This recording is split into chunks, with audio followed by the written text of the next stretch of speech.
네, 안녕하세요. 오늘은 19번 죄수론에 대해서 좀 설명을 좀 해보려고 그래요. 근데 어떤 분이 그러더라고요. 뭐 이거 영상 제작하면은 뭐 돈 많이 버냐 했는데 저 돈 들어오는 거 아무것도 없어요. 그냥 간혹 후원금 조금씩 들어오는 게 다고, 그거 하도 제가 무슨 그거 갖고 생활을 한다든지 큰 돈을 벌고 그런 것도 없어. 내가 이거 하는 이유는 뭐냐면은, 내가 이제 그동안에 그 많은 세월 동안 형법 공부하고 형법 교수도 돼보려고 수십 번 면접 보고 뭐 저런데 학원도 가보고 대학도 문도 들여보고 다 했는데 안 되더라고. 맨날 어느 대학 나왔냐, 뭐 어땠냐, 뭐 변호사냐, 뭐 그런 거 맨날 물어보더라고요. 그래서 그냥 마음속으로 단념을 했어. 뭐 돈도 없는데 뭐 로스쿨 갈 돈이 어딨어 내가. 그냥 내 스스로 그냥 내 선생이다, 그냥 교수다 생각하고 그냥 유튜브에서 하는 거야 이거. 그냥 좀 약간 어쩔 때 보면은 강의가 좀 후졌을 것도 있어. 어떤 선생님들 보니까 변호사 선생님들 아주 잘하고 그러더라고. 최근에 봤는데 누구지?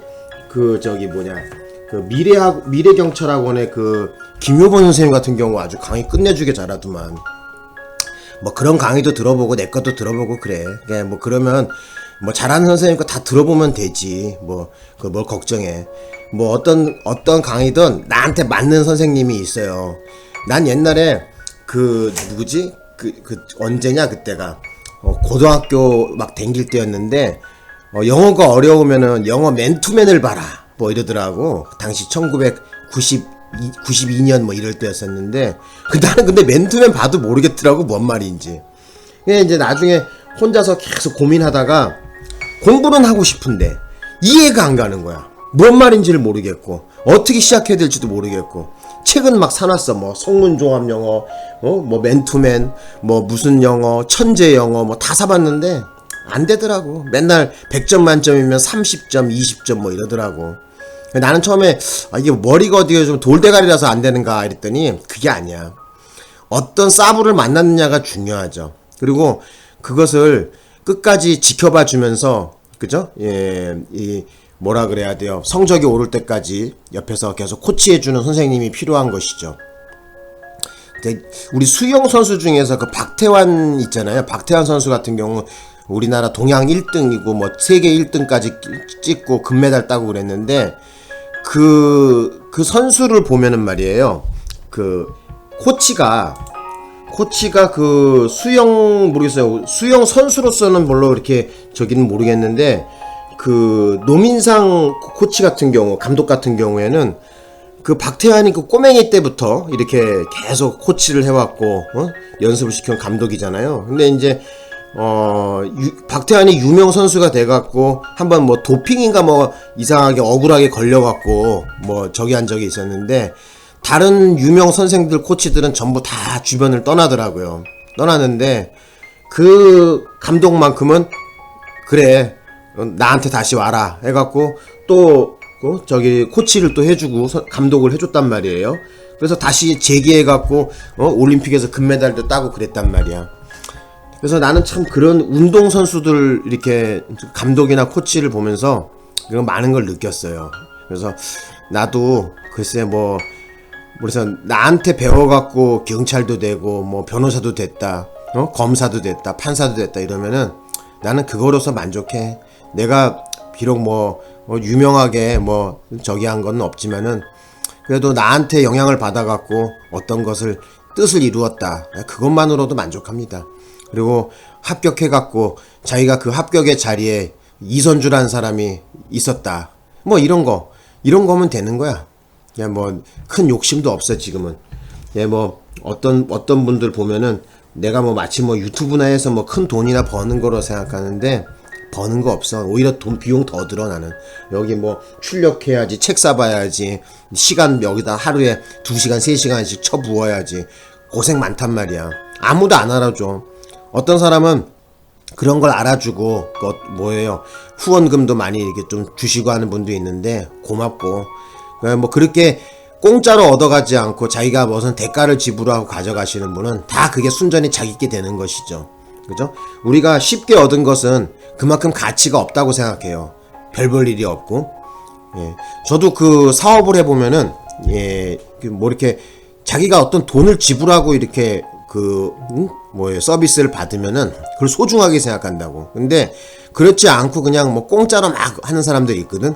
뭐 뽕 뽑는다고 하나 뭐 이런 식으로 마인드로 인생을 사는 사람들 보니까 매 인생이 그 모양 그 꼴이야. 그 양반들 보면은. 그러니까 내 아는 친구들 보면은 고등학교 때부터 동창인데도 맨날 뭐 어디 가면은 뷔페나 아니면 뭐 저런 데 가면은 뽕 뽑는다 그러면서 막 있는 대로 처먹고 막 그러더라고. 그리고 결국은 배탈 나갖고 병원비가 더 들어. 그런 친구들 보니까. 자, 어쨌든 뭐 쓸데없는 소리 많이 했고요. 오늘 죄수론을 한번 좀 풀어보겠습니다. 자, 죄수론을 한번 볼 건데, 자, 정답은 몇 번이냐면은 3번이 정답이거든요. 그러니까 3번 이따 설명드리고 하나하나 보겠습니다. 자, 보자고. 자, 상상적 경합은 한 개의 행위가 실질적으로 수개의 구성 요건을 충족하는 경우를 말하고, 법조 경합은 한 개의 행위가 외관상 수개의 죄의 구성 요건에 해당하는 것처럼 보이나 실질적으로 일죄만 구성하는 경우를 말하며, 그죠? 실질적으로 일죄인가 또는 수죄인가는 자, 구성요건적 평가와 보호법익인 측면에서 고찰하라 그랬어요. 이게 판시 내용이죠. 나는 어떻게 암기했냐면은 구보 이렇게 암기했어. 뭐라고? 구보. 자, 구성요건적 평가의 구, 보호법익의 동그라미 보. 이렇게 해서 구보 이렇게 암기했어. 어떤 측면에서 고찰하라고? 구보. 구성요건적 평가와 보호법익 측면에서 고찰하라. 되셨나요? 자, 그래서 동그라미 1번 맞는 얘기다 이렇게 표시하시면 됩니다. 되셨죠? 자, 이제 2번으로 가보겠습니다. 2번으로. 자, 2번. 자, 깨끗하게 하고. 자, 2번 봅시다. 법조경합의 한 형태인 특별관계란 어느 구성요건이 다른 구성요건의 모든 요소를 포함하는 외에 다른 요소를 구비하여야 성립하는 경우로서 특별관계에 있어서는 특별법의 구성요건을 충족하는 행위는 일반법의 구성요건을 충족하지만 반대로 일반법의 구성요건을 충족하는 행위는 특별법의 구성요건을 충족하지 못한다. 그렇겠죠? 그죠? 네, 좀 맞는 얘기겠죠. 이것도 뭐 특별히 드릴 말씀은 없어. 판시 내용이거든요. 판례 보시면 나와. 책 보면 다 나와. 이런거 책을 안 봐서 그래. 책 보면 다 나와요. 자, 이제 3번이 정답인데요. 자, 3번 읽어보겠습니다. 경합범에 의한 판결의 선고를 받은 자가 경합범 중 어떤 죄에 대해서는 사면 또는 형의 집행이 면제된 때에는 다른 죄에 대하여 다시 형을 정한다는 형법 39조 제3항의, 자, 중요합니다. 39조 3항에 대해서 정확하게 이해하고 계셔야 돼요. 39조 3항은 뭐냐면요, 여기 나와 있는 것처럼 자, 다시 형을 정한다는 의미가 심판을 다시 한다는 얘기가 아니야. 심판을 다시 한다는 얘기가 아니라 바로 형이 집행된 부분만 다시 정한다는 얘기입니다. 자, 모르시는 분은 적어 놓으세요. 어쩐다고 여기다가 자, 형이 집행될 부분만 다시 정한다. 제가 다시 불러드릴게요. 형이 집행될 부분만 다시 정한다. 이거 적어드리는 게 낫나? 또 이렇게 말로만 불러주면 또 메모 안 하시는 분 많어 또. 그렇게 하면 귀찮아하고 하면 안 돼. 공부할 때 귀찮아하면 그냥 끝장이야. 다 날아가는 거야. 자, 봅시다. 자, 다시 형을 정한다 의미. 형법. 자, 제39조. 제3항. 이거 중요하죠? 형법 제39조 3항에 나와 있는, 바로 다시 형을 정한다. 다시 형을 정한다의 뜻은 뭐냐면은, 자, 거기다 이렇게 적었어요. 자, 이렇게 해놓을게요. 형이 집행될 부분만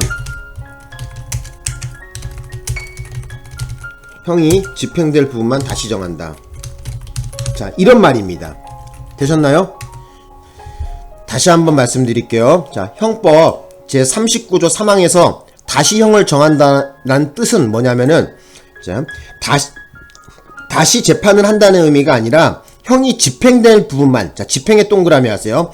집행될 부분만 다시 정한다는 뜻이에요. 요거 모르는 사람 엄청 많어. 그래서 여기 시험 문제 낸 거 아니야, 이거 지금. 예? 되셨나? 자, 이렇게 정리하면 되나? 예. 이거 모르시는 분 많어.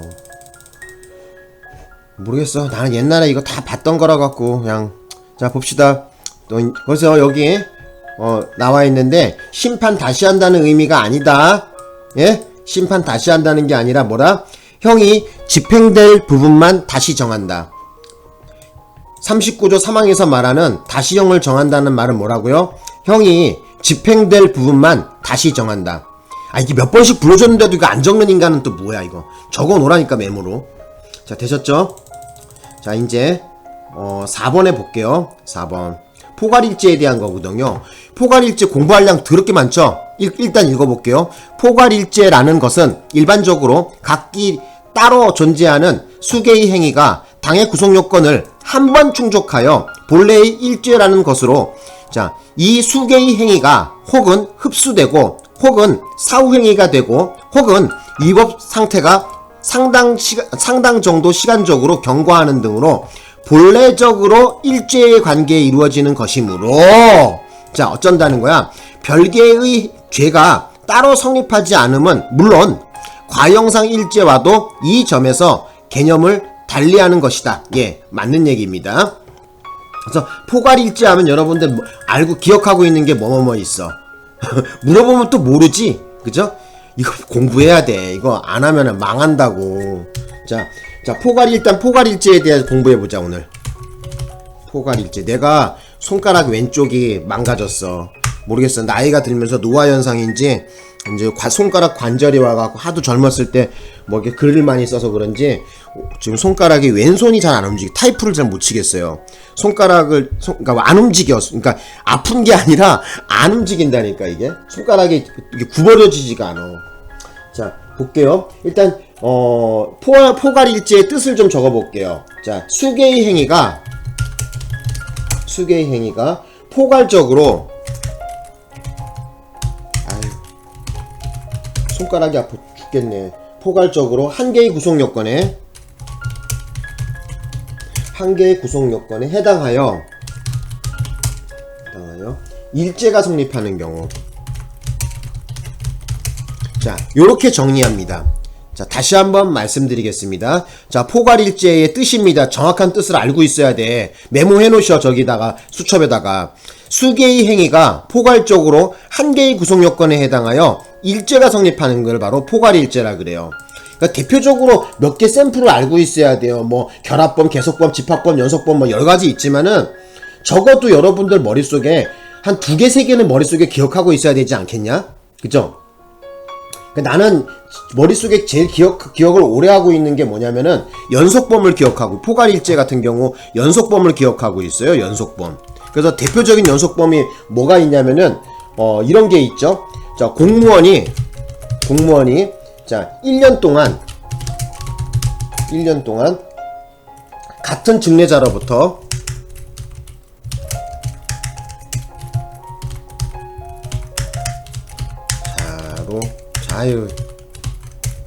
같은 직례자로부터 수십 회에 걸쳐 뇌물을 받은 경우. 자, 뇌물을 받은 경우, 이 경우에 어떻게 되냐는 거야. 그러면 수십 개의 뇌물죄가 성립하냐? 아니죠, 그죠? 자, 이런 경우에 어떻게 되는 거야? 자, 이런 경우에 그 뇌물죄 하나만 성립하는 거죠, 그죠? 뇌물 1죄만 되는 거야. 예? 그거를 좀 기억해 놓으시면 좋아요. 그래서 수개의 행위가 어떤 단일한 이런 범죄 의사에 의해서 일정 기간 계속되고 또 피해 법익도 동일하고 일죄만 성립하는 경우죠, 그죠? 그래서 시간적으로 장소적으로 접합될 것도 요하지 않아요. 그래서 접속법하고도 달리 보는데, 자, 그러니까 요렇게 좀 정리 좀 하자고. 요런 걸 뭐라 그러냐면은 요런 것을 연속범이라 그래. 연속범. 그러니까 포괄일제의 종류에는 여러 가지가 있는데 연속범을 좀 기억해 놓으셔. 연속범. 되셨나요? 자, 요런 거를 연속범이라 그래. 되셨나? 연속범. 그래서 여기다가 좀 추가 설명을 좀 더 드려보자면은 자, 수개의 행위가, 아유 왜 이러냐. 수개의 행위가 단일한 범죄 의사에서, 그러니까 단일한 범죄 의사에 의해 일정 기간 계속되고 계속되고 피해 법익도 동일한 경우.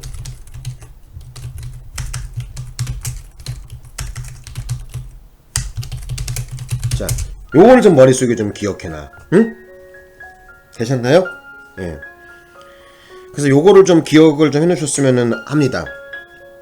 자, 그리고 또 이제 연속범위 또 있고, 또 뭐가 있냐? 또 계속범위 있겠죠? 계속범. 그죠? 계속범. 계속범. 자, 계속범은 뭐냐면은, 자, 여기다 좀 또 적어볼게요. 자, 범죄가 기수가 이른 다음에도 법익 침해가 계속되는 거거든요.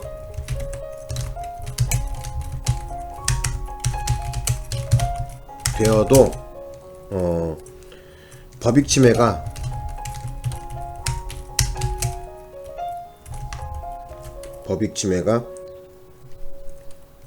범죄의 기수가 되어도, 그쵸? 잠깐 어떻게 해야 돼? 범죄가 기수에 이른 후, 그러니까 기수가 되어도 계속 되어도 결국 일죄만 되는 거예요. 자, 범죄가 기수가 되어도 범익 침해가 계속되어도 어떻게 된 거예요? 기수 후에도 이래야 되겠죠? 기수 후에 또 범죄가 기수가 되어도, 그죠? 법익 침해가 계속되어도 결국 일죄만 되는 경우. 그러니까 어떤 게 있냐면은 피해자를, 그죠? 피해자를 뭐 예를 들어서 자, 한 달 동안 감금해둬요.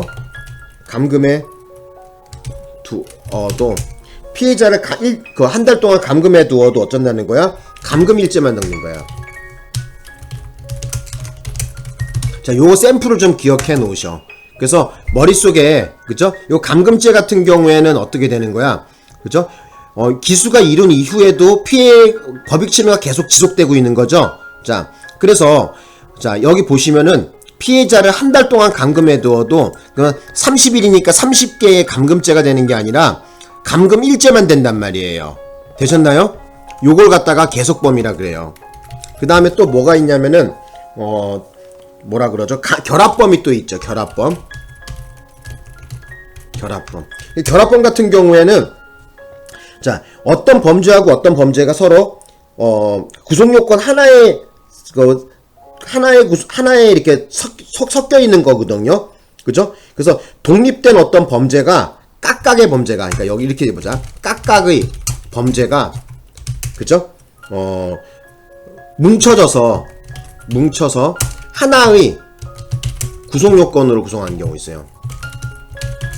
그래서 대표적인 게 어떤 게 있냐면은 강도강간죄가 그렇죠. 그죠? 그래서 강도강간죄. 강도강간죄가 어떤 거야? 자, 잠깐 여기 한번 다음 장으로 넘길게 이거. 강도강간죄 같은 경우에는 일단 강도죄가 하나 일단 되겠죠? 그죠? 강도 일죄가 강도 일죄가 벌어졌는데, 그죠? 강도를 저지른 놈이 여자를 강간하면은, 그죠? 강간하면은 강도죄 하나 강간죄 하나 따로따로 보는 것이 아니라, 자, 하나의 구속요건에 형법에서 어떻게 규정하고 있어? 그래서 강도강간 하나만 되는 것이죠. 그죠? 강도강간죄 같은 경우에는 하나의 구속요건에 규정하고 있단 말이야. 그죠? 그잖아. 강도죄 따로 강간죄 따로 보는 게 아니라 강도가 강간을 하면 강도강간이란 구속요건을 가지고 있단 말이야. 우리 형법에 어디 나와 있어? 잠깐만. 우리 형법에는 제 339조의 강도강간죄가 따로 규정을 하고 있죠. 그래서 강도가 사람을 강간한 때에는 무기 또는 10년 이상의 징역에 처한다 그랬단 말이야.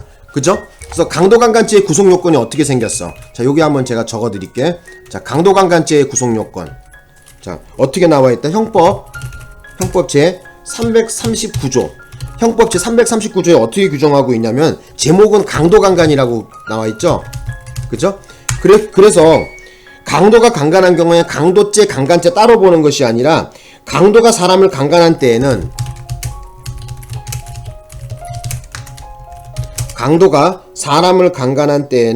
무기 또는 어쩐다고 10년 이상의 징역에 처한다.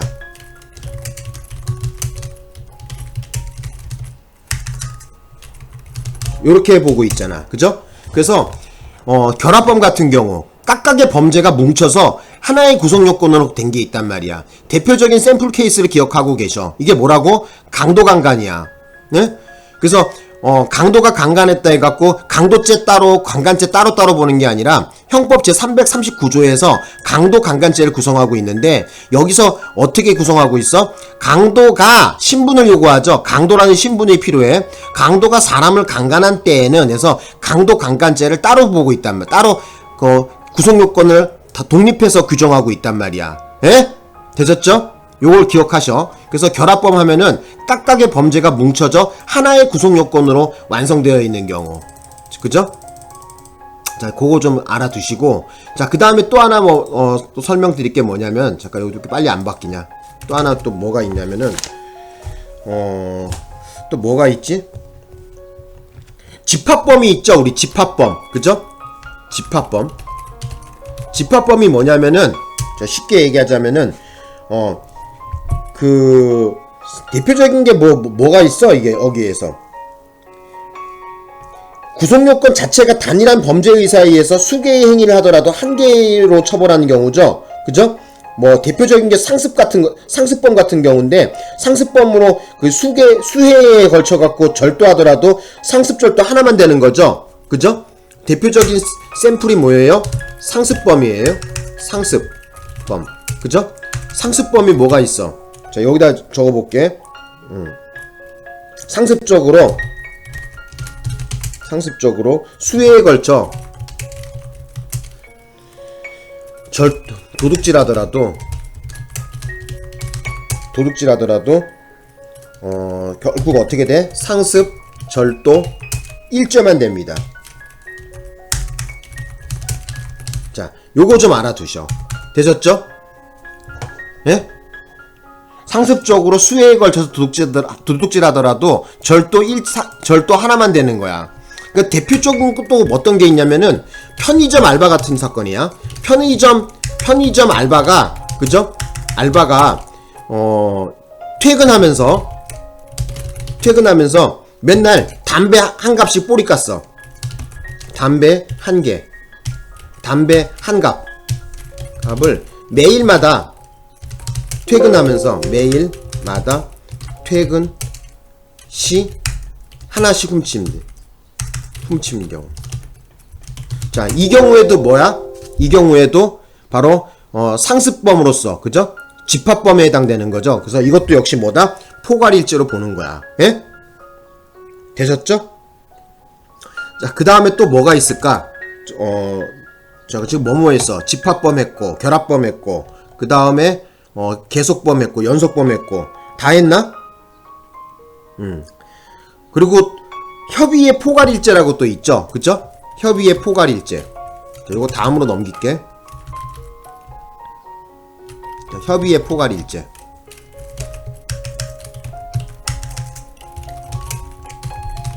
협의의 포괄일죄 같은 경우에는, 자, 한 개의 구성요건에 수개의 행위태양이 규정되어 있는 경우. 그죠?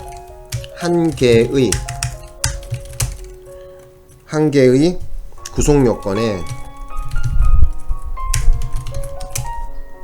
수개의 행위태양이 규정되어 있는 경우. 수개의 행위태양에 해당하는 행위하더라도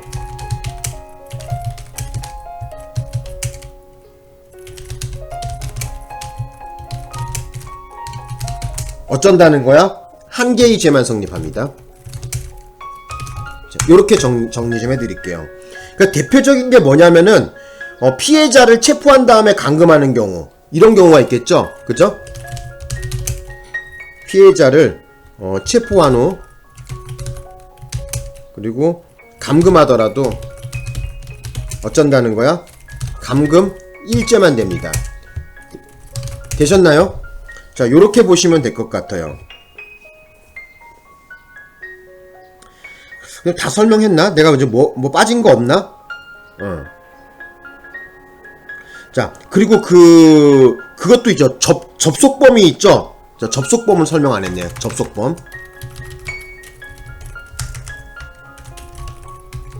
접속범. 자, 접속범은 뭐냐면요. 이런 거야. 수개의 행위가 단일한 범죄 의사에 행해지고 시간적 장소적으로 접속되어 있는 경우거든요. 그리고 피해 법익이 동일한 경우에 하나의 죄만 되거든요. 요것도 정의를 적어볼게요. 접속범 수개의 행위가 단일한 범죄 의사였어요. 단일한 범죄 의사에 의해 시간적 장소적으로 접속되어 있고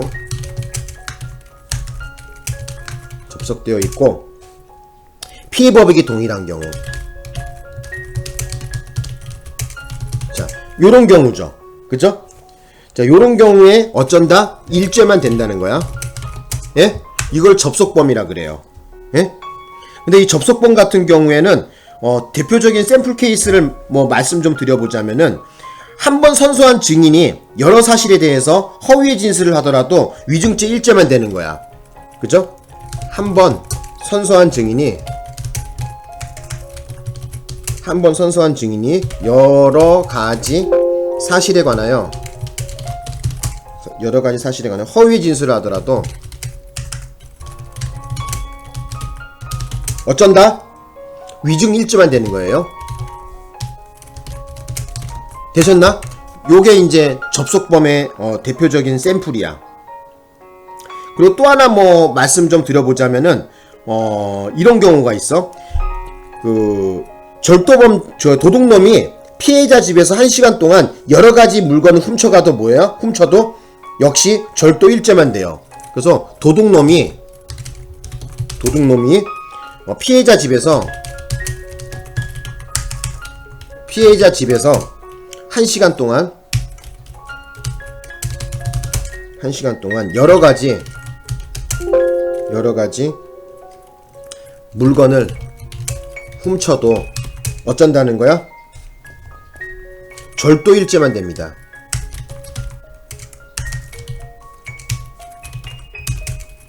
자, 되셨나? 그래서 요 샘플 케이스를 좀 여러분들이 좀 기억하고 계시면 좋을 것 같아. 네? 샘플 케이스. 자, 그래서 마지막으로 다시 한번 또 정리 좀 해드릴게요. 자, 오늘 그래서 19번 문제 죄수론 설명하면서 포괄일죄에 대해서 좀 시간을 내갖고 강의를 좀 해드렸는데, 자, 요거 영상 몇 번이고 돌려봐. 중요한 거기 때문에 그래. 되셨나? 예. 그래서 포괄일죄라는 거는 뭐예요? 수개의 행위가 포괄적으로 한 개의 구성요건에 해당하여 일죄가 성립하는 경우예요. 그래서 여기에는 자, 뭐가 있냐면은 연속범, 그죠? 연속범이라는 것이 있고, 그 다음에 잠깐 또 내려가 보자. 연속범이 있고, 또 계속범이 있고, 그죠? 또 뭐가 있어? 또 결합범이 있고, 그 다음에 집합범, 그죠? 그 다음에 또 뭐예요? 협의의 포괄일죄, 그 다음에 접속범, 이렇게 여러 가지가 있거든요.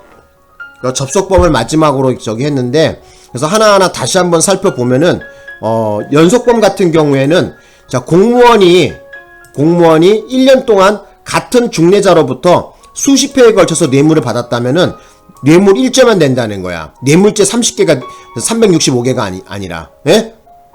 되셨나? 그래서 수개의 행위가 단일한 범죄 의사에 의해서, 그죠? 뇌물을 받아먹겠다는 단일한 범죄 의사겠죠? 일정 기간 계속되고 피해 법익도 동일해. 그죠? 이런 경우를 말하는 거야. 오케이? 연속범. 자, 그 다음에 계속범이라는 거는 뭐냐면은, 자, 여기 좀 넘어가 보자. 여기 빨리 나오네. 계속범은, 자, 읽어볼게요. 범죄가 기수가 이룬 후에도 법익 침해가 계속되어서 결국 일죄만 되는 건데, 피해자를 한 달 동안 감금해 둬도 어쩐다? 감금 일죄만 되는 거야. 예? 감금죄 30개가 되는 게 아니라. 오케이? 아시겠죠? 그죠? 자, 그 다음에 또 보자고. 자, 그 다음에 결합범을 볼게요. 결합범. 자, 각각의 범죄가 뭉쳐서 하나의 구성요건으로 되는 경우거든요. 그러니까 예를 들어서 강도강간죄가 대표적인 샘플인데, 강도가 강간을 했어. 그러면 강도죄 하나, 강간죄 하나가 아니라 형법 제339조에서 강도강간이란 구성요건을 따로 규정하고 있단 말이야. 그래서 강도의 신분을 필요로 해요. 이거는 강도가 사람을 강간한 때는 무기 또는 10년 이상의 징역에 처한다, 이렇게 나와 있죠. 그죠? 그것도 좀 알아두세요. 자, 그 다음에 이제 또 보자고. 또 뭐가 있어? 집합범위 있다 했었죠. 그 집합범은 뭐야? 대표적인 게 상습범을 기억하라 그랬었죠. 편의점 알바바가 퇴근하면서 담배 한 갑씩 매일마다 뿌리 까는 거야. 자, 이 경우에도 어떻게 된다? 절도 일제만 되는 거죠. 그죠? 일단 적어볼까? 또 안 적어놨네 이건 또. 이 경우에 어떻게 된다? 그죠? 상습절도 일제만 되는 거야. 되셨나? 그래서 상습적으로 수혜에 걸쳐 도둑질 하더라도 절도 일제만 된다는 거. 예? 되셨나? 자, 그 다음에 협의의 포괄일제는 뭐냐면은 한 개의 구성 요건에 수개의 행위태양이 규정되어 있는 경우야. 예? 그래서 이 경우에 수개의 행위태양에 해당하는 행위는 아무리 해당한다 하더라도 일제만 되는 거거든요. 그러니까 예를 들면은 감금하려고 할 때 체포해서 감금할 거 아니야. 그래서 피해자를 체포하고 한 후에 감금을 하더라도 감금 일제가 되는 것이지 체포죄 하나 감금죄 하나가 되는 게 아니야. 그죠? 자, 그 다음에 접속범도 봅시다. 접속범, 수개의 행위가 단일한 범죄 의사에 의해서 시간적 장소적으로 접속되어 있어요. 중요한 거는 뭐냐면은 시간이나 장소적으로 접합되어 있다는 거야. 장소적으로. 그래서 피해 법익도 뭐예요? 동일한 경우야. 대표적인 경우가 뭐냐면은 자, 한 번인데 여기 한 범으로 나왔네. 자, 요거 좀 오타 좀 수정할게. 한 번 선서한 증인이, 그죠? 여러 가지 사실에 관하여 허위의 진술을 하더라도 어떻게 돼? 위증 일제만 된다는 거. 대표적인 접속범입니다, 이거. 자, 그 다음에 이제, 또 하나 여기 뭐, 예를 들자면은, 요것도 하나 좀 봐볼게. 도둑놈이 피해자 집에서 1시간 동안 여러 가지 물건을 훔쳤거든요. 그렇더라도 뭐다? 절도 일제만 되는 거야. 예? 예를 들어 시계 훔쳤어, 반지 훔쳤어, 냉장고 훔쳤어, 여러 가지 다 훔쳐가도 1시간 동안 여러 개 훔쳐도 각각에 대한 반지에 대한 절도, 냉장고에 대한 절도, 시계에 대한 절도가 아니라 그냥 절도 일제만 되는 거야. 예? 오케이? 어렵지 않죠? 그죠? 요렇게 설명하면은 뭐 여러분들 샘플을 좀 기억하고 있어. 그래야 오래 가거든. 자, 오늘 수업 어때요? 뭐 요렇게 하면은 포괄일제에 대해서 제대로 좀 공부한 것 같죠? 모르시면 계속 영상 돌려보면 되겠지. 그죠? 그래서 오늘 공부한 거, 자, 다시 한번 정리해 볼게요. 자, 요거 19번 문제 정답이 3번이라 그랬는데 3번 정답 처리시키고요. 자, 우리 형법 제39조 3항에서 나와 있는 바로 다시 형을 정한다는 의미는 심판을 다시 한다는 얘기가 아니라 어쩐다는 거야? 형이 집행될 부분만 다시 정한다. 다시 한번, 형이 집행될 부분만 다시 정한다는 뜻입니다. 오케이? 여기까지 하고 오늘 수업 마칠게요. 고맙습니다. 일요일인데 좀 쉬었다가 점심 먹고 또 공부하세요. 자, 마치겠습니다.